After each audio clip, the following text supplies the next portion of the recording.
The Caribbean Sea is beautiful.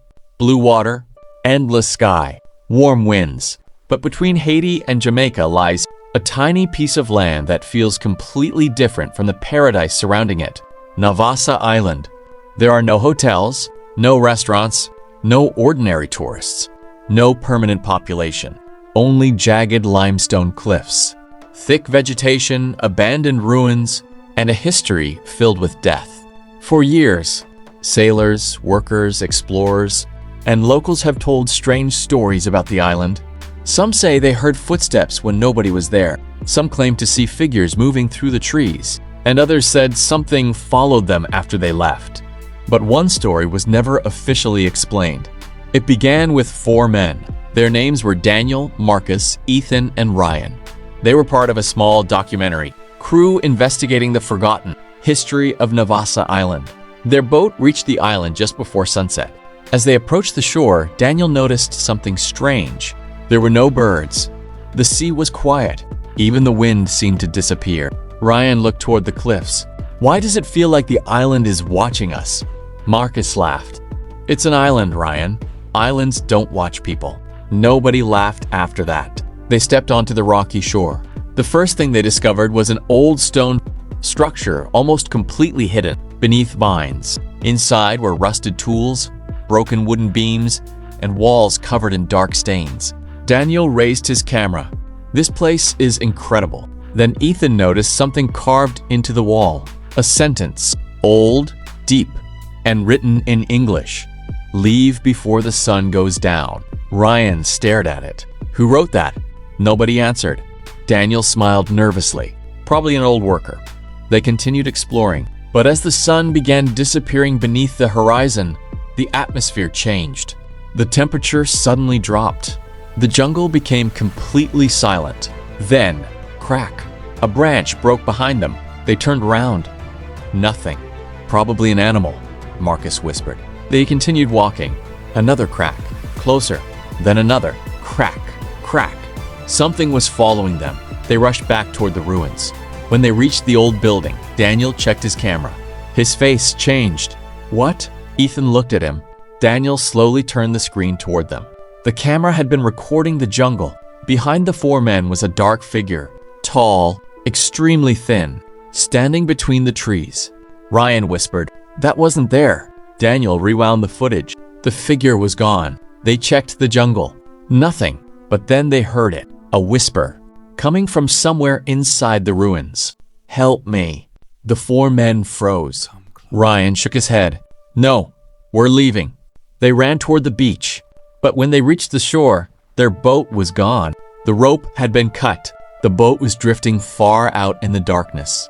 Marcus screamed toward the water, but nobody answered. Their radio wasn't working. Their satellite phone had no signal.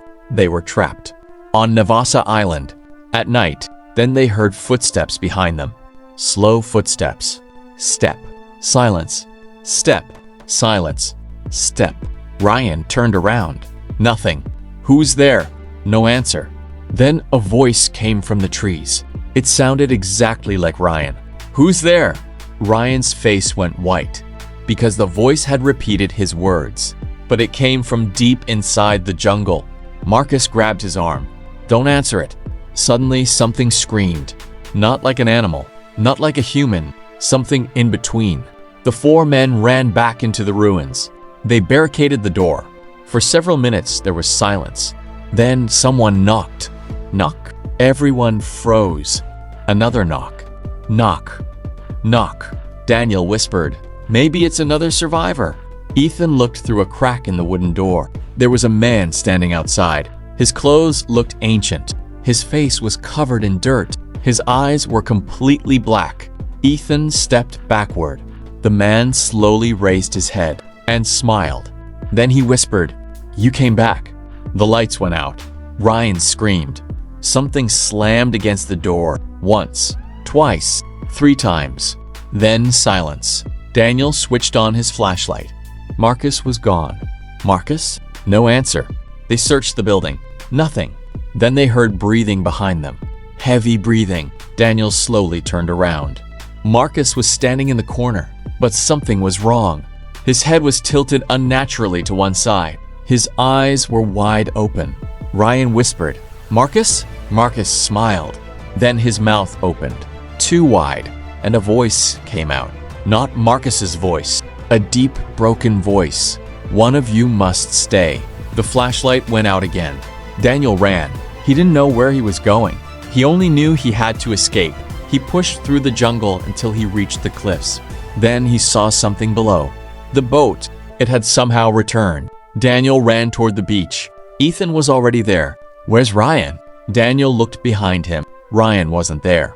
They jumped into the boat and started the engine. The motor struggled, then finally started. They moved away from Navassa. Neither man spoke. They didn't look back until Ethan heard something. A whisper beside his ear. "Don't leave me." He turned. Nobody was there. Then Daniel looked at the rear of the boat. His blood turned cold. A figure was standing on the island's cliff, watching them. It raised one hand and waved. Daniel looked through the camera. The figure disappeared. 3 days later, the boat was found drifting near Haiti. There was only one survivor, Daniel. The other 3 men were never found. Authorities questioned Daniel for hours. He told them everything. They searched the island. They found the old ruins. They found footprints. They found broken equipment, but they found no bodies.